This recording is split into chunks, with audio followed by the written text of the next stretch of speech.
बिस्मिल्लाहिर्रहमानिर्रहीम। अस्सलाम वालेकुम नाज़रीन, आप यूट्यूब चैनल देख रहे हैं। मैं इमरान खान हूँ। इम्पोर्टेड जोकर्स जो हैं वो एक के बाद एक कारनामा कर रहे हैं और ये तो पाकिस्तान की तारीख़ में पहली दफ़ा ऐसा कारनामा हुआ।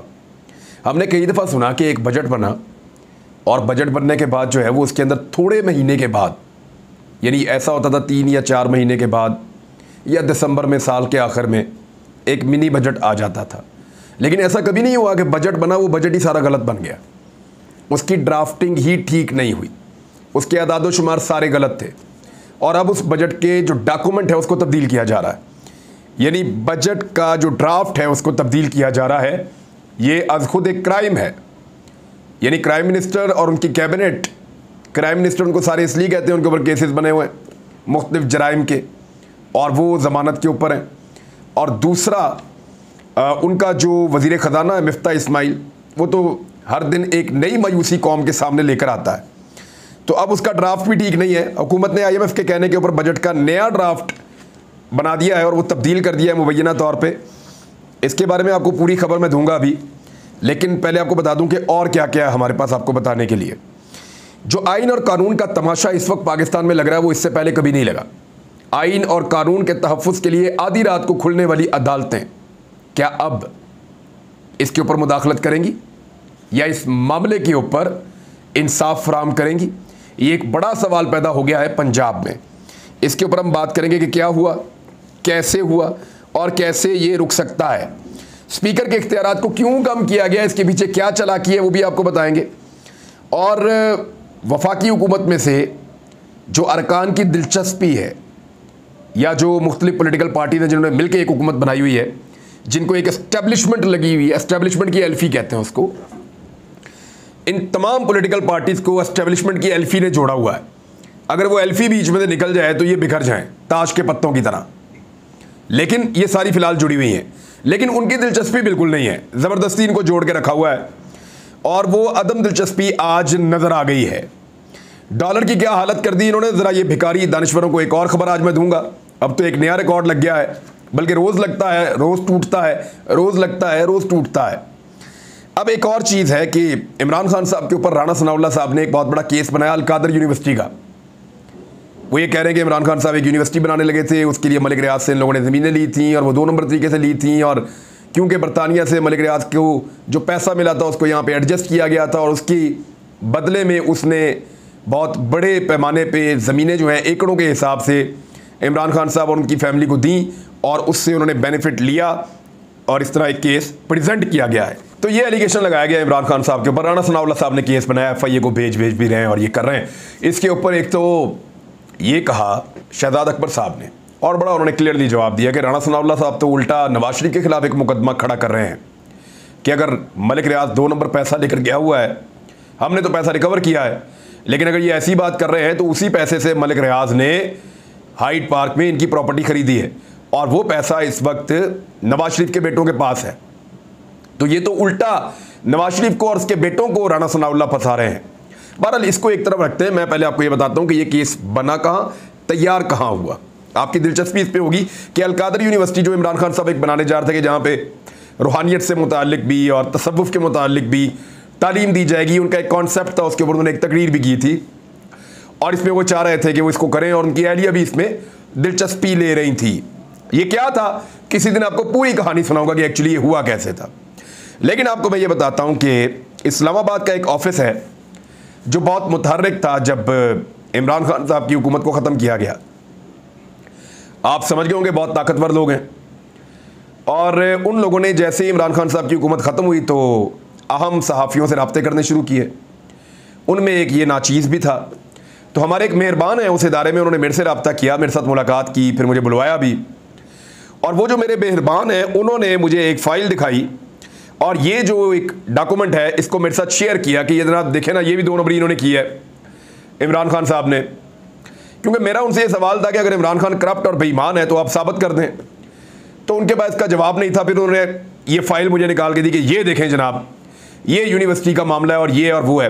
उन्होंने मुझे इसके बारे में जितनी कहानी बताई, मैंने कुछ बुनियादी सवालात पूछे जिसके जवाब उनके पास नहीं थे। तो ये याद रखें, ये कोई FIA ने नहीं बनाया, ये कोई नैब ने नहीं बनाया केस, ये कोई इन्वेस्टिगेशन इधर उधर नहीं हुई। ये एक बड़े ख़ास जगह पे ख़ास दफ्तर है इस्लामाबाद का, ख़ास लोगों का दफ्तर है वहाँ पे ये इन्वेस्टिगेशन की गई है। अगर कोई चैलेंज करेगा तो मैं बता भी दूंगा। वैसे तो ये वहाँ पे ये जो है ये तैयार की गई पूरी फाइल, और ये फाइल तैयार की गई, और उस वक्त भी उनके पास मेरे कुछ बुनियादी सवालात के जवाब नहीं थे, और वो जवाब अभी तक नहीं है। लेकिन एक तो बुनियादी चीज़ ये है कि अगर यूनिवर्सिटी बनाने के लिए इमरान खान साहब को ज़मीन डोनेट की गई है और वो मलिक रियाज ने की है, तो इसमें क्या गैर कानूनी है। दूसरा, ये ट्रस्ट की लैंड है इस वक्त, अब इसका स्टेटस ये है कि ट्रस्ट की लैंड है। अगर तो ये लैंड अब ट्रस्ट की हो चुकी है, तो क्या इस ज़मीन का कोई एक हिस्सा या ज़मीन का कोई बड़ा हिस्सा या ज़मीन का कोई 1 इंच भी किसी ने बेचा, उससे कोई मुनाफा लिया, किसी ने वहाँ पे कोई फार्म हाउस बनाया, किसी ने वहाँ पे कोई इलीगल तामीरात की, या यूनिवर्सिटी के अलावा जिस मकसद के लिए ट्रस्ट कायम किया गया है उसके अलावा इस ज़मीन को किसी भी एक मकसद के लिए इस्तेमाल किया गया, तो उसका जवाब है नहीं। और अगर इसके लिए कुछ फंड्स आए हैं या लोगों ने पैसा दिया है कि आप यहाँ पे यूनिवर्सिटी बनाएं, तो क्या वो फंड्स मौजूद हैं बदस्तूर, या उनको अकाउंटों से निकाल कर खर्च कर लिया गया है। तो उस पर भी उन्होंने कहा नहीं, कुछ फंड्स तो आए हैं लेकिन वो इस्तेमाल नहीं किए गए। तो इसका मतलब है जो फंड्स मौजूद हैं वो यूनिवर्सिटी के लिए ही मौजूद है, वरना इस्तेमाल कर लिए जाते, और जो ज़मीन मौजूद है वो यूनिवर्सिटी के लिए मौजूद है, वरना इस्तेमाल कर ली जाती। दोनों चीज़ों का, ना ज़मीन का ना पैसे का, गलत इस्तेमाल मुझे नहीं बताया जा सका, तो फिर इसमें करप्शन कहाँ पे है। और दूसरी बात यह है कि पहले ज़मीन किसी और के नाम पे ट्रांसफ़र हुई और फिर ज़मीन जो है वो ट्रस्ट में चली जाती है।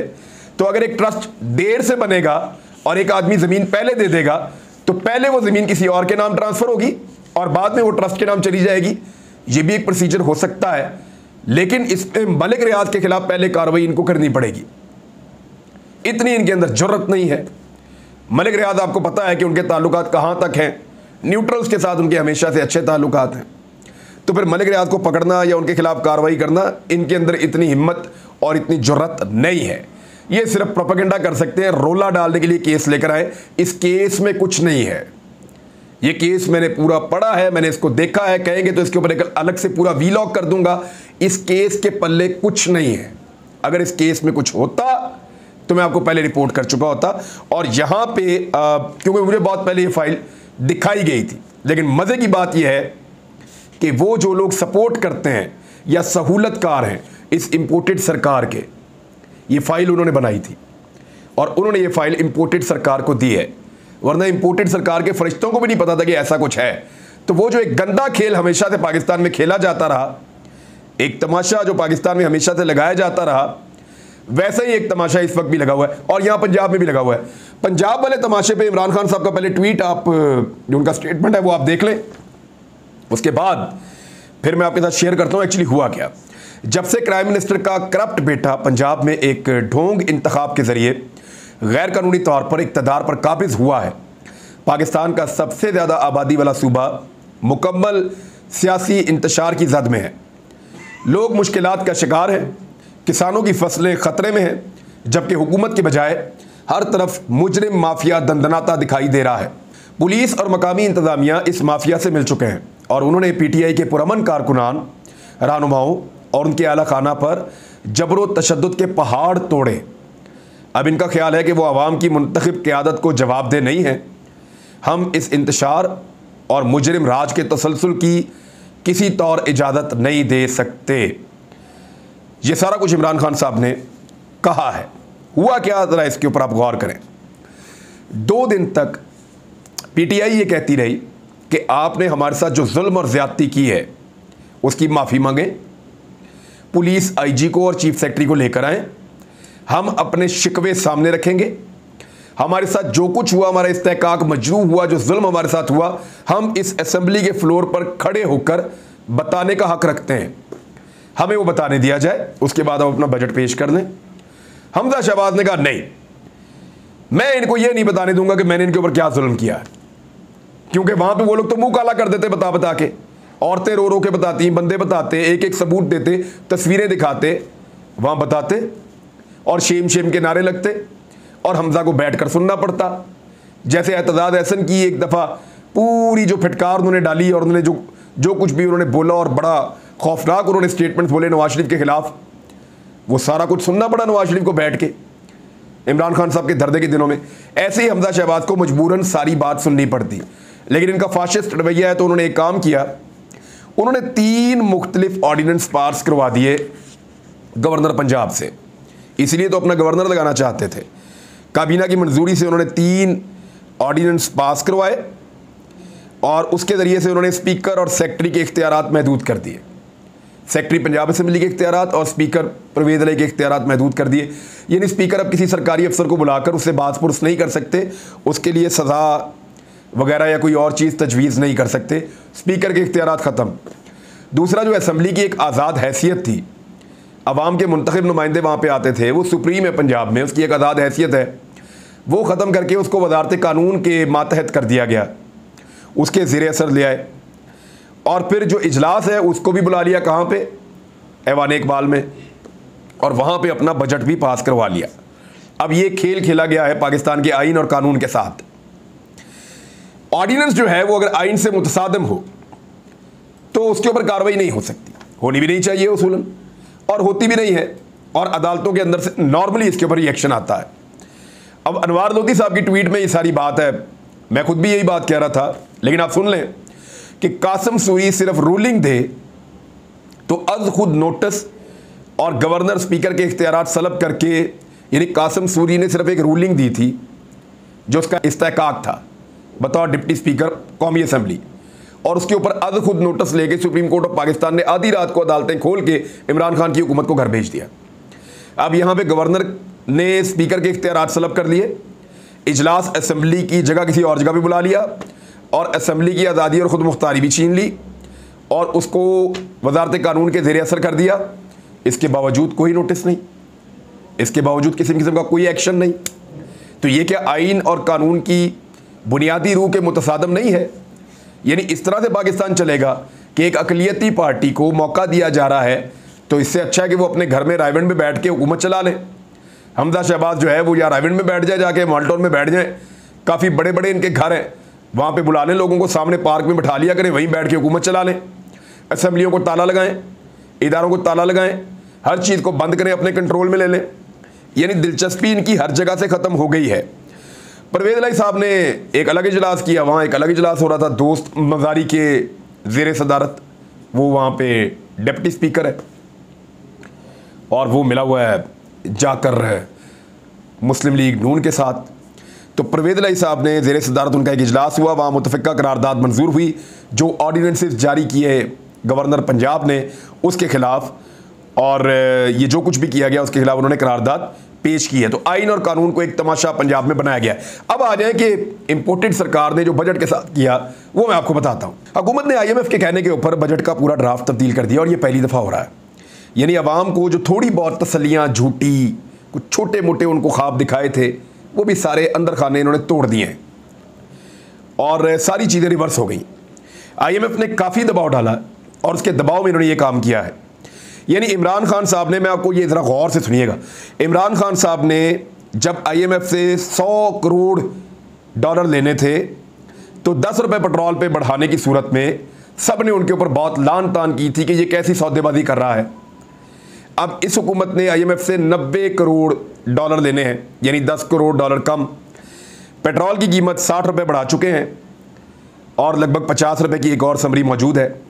45% गैस की कीमत बढ़ा चुके हैं, बदतरीन टैक्सेस लगा चुके हैं, लेकिन इसके बावजूद वो थोड़े से पैसे भी ये नहीं ले पा रहे। तो इनको ताने भी कोई नहीं दे रहा, मज़े की बात है, क्योंकि ये इश्तिहारात बहुत देते हैं मीडिया को। अब जो चीज़ें इन्होंने की हैं उसमें आप गौर करें कि FBR जो है वो टैक्स की अदायगी जो लोग नहीं करेंगे उनके बिजली और गैस के कनेक्शन काट दिया करेगा। 10,000 से ऊपर जो बिजली का बिल आएगा उसको मज़ीद टैक्सेस उसके ऊपर भी लगेंगे। छोटे जो परचून वाले दुकानदार हैं उनको 3,000 से 30,000 तक टैक्स देना पड़ेगा। तो ऐसे और बहुत सारे इकदाम आते हैं जो अब शामिल कर दिए गए हैं इस बजट के अंदर, जिससे आने वाले दिनों में बहुत मुश्किलात लोगों के लिए पैदा हो जाएंगी। DGI-SPR के बारे में असद उमर साहब ने स्टेटमेंट दिया, और अब तो पाकिस्तान तहरीक इंसाफ के बहुत सारे लोग खुल के बात कर रहे हैं। शीरी मज़ारी हैं, अली ज़ैदी हैं और बहुत सारे लोग हैं, वो सब बात कर रहे हैं।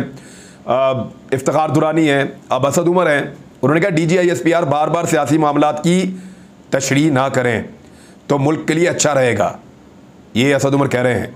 और बात भी ठीक है, बहुत सारे दानिश्वर भी ये कह रहे हैं, बहुत सारे लोग ये कह रहे हैं कि क्या ज़रूरत थी DGI-SPR को आकर दोबारा उन मामलात को बात करने की जिसके ऊपर फ़ौज को कड़ी तनकीद का निशाना बनाया गया पिछले 2 महीने में। अब अल्लाह अल्लाह करके चीज़ें नीचे जाती हैं, वो आकर दोबारा लोगों को कहते हैं फिर हमारे ऊपर तुम अटैक कर दो। यानी ज़रूरत नहीं है ये करने की, इसके ऊपर ज़रूरत है सिर्फ एक इंक्वायरी करवाने की। फैसला सुनाने की ज़रूरत नहीं है, फैसला अदालत सुना देगी। वहाँ पे एक जुडिशल कमीशन बनाया जाए, ओपन इसकी हेयरिंग की जाए, सारे वहाँ पे मौजूद हो, पता चल जाएगा, दूध का दूध और पानी का पानी हो जाएगा। असद उमर ने कहा कि धमकी अमीर खत में पाकिस्तान को सीधी धमकी दी गई थी कि अगर अदम एतमाद की तहरीक नाकाम हो गई और इमरान खान वज़ीर आज़म के ओहदे पर रहे तो पाकिस्तान तन्हाई का शिकार होगा और पाकिस्तान के लिए मुश्किलात होंगी। ख़त में लिखा गया था कि अगर तहरीक अदम एतमाद कामयाब हो गई तो सब कुछ माफ़ कर दिया जाएगा। असद उमर ने कहा कि अमेरिका के इस खत में सीधी धमकी थी कि अगर अच्छे बच्चे बनोगे तो सब कुछ माफ़ कर दिया जाएगा और ख़ुददारी की बात करोगे तो मुश्किलात का सामना करना पड़ेगा। उन्होंने कहा 2 मरतबा इजलास के अंदर एलामिया जारी किया गया, बाद में वाज़े तौर पर बैरूनी मुदाखलत के अल्फाज इस्तेमाल किए गए और कहा गया कि इसको कबूल नहीं किया जाएगा। उन्होंने कहा कि अब इसको जो है मज़ीद पोलिटिसाइज ना किया जाए और हमने जो एक ख़त लिखा हुआ चीफ जस्टिस को, उस पर इमरान खान साहब भी लिखेंगे, सदर पाकिस्तान पहले लिख चुके हैं, तो एक कमीशन बनाकर इन सवालों के जवाब पाकिस्तान को तलाश करने चाहिए। शहबाज शरीफ को IMF की जो नई फहरिस्त मिली है उसके अंदर अभी और तब्दीलियाँ भी होनी है, ये भी खबर है मेरे पास। और मुशर्रफ की वापसी का जो फैसला है उस पर पाकिस्तान पीपल्स पार्टी के कुछ तहफ़्फ़ुज़ात की तरह के स्टेटमेंट जो हैं वो सामने आना शुरू हो गए हैं। कुछ और भी छोटी छोटी आवाज़ें आ रही हैं, इनके ऊपर डिटेल में बाद में बात करेंगे। और नवाज शरीफ के पास मुशर्रफ की वापसी के अलावा या उनको इजाज़त देने के अलावा या उसकी हमायत करने के अलावा कोई और रास्ता नहीं है, क्योंकि नवाज शरीफ की अपनी वापसी का रास्ता नहीं बनता अगर वो परवेज़ मुशर्रफ के लिए रास्ता नहीं बनाते तो नाज़रीन अब तक के लिए इतने, अपना ख्याल रखिएगा, अपने इस चैनल का भी। अल्लाह हाफ़िज़।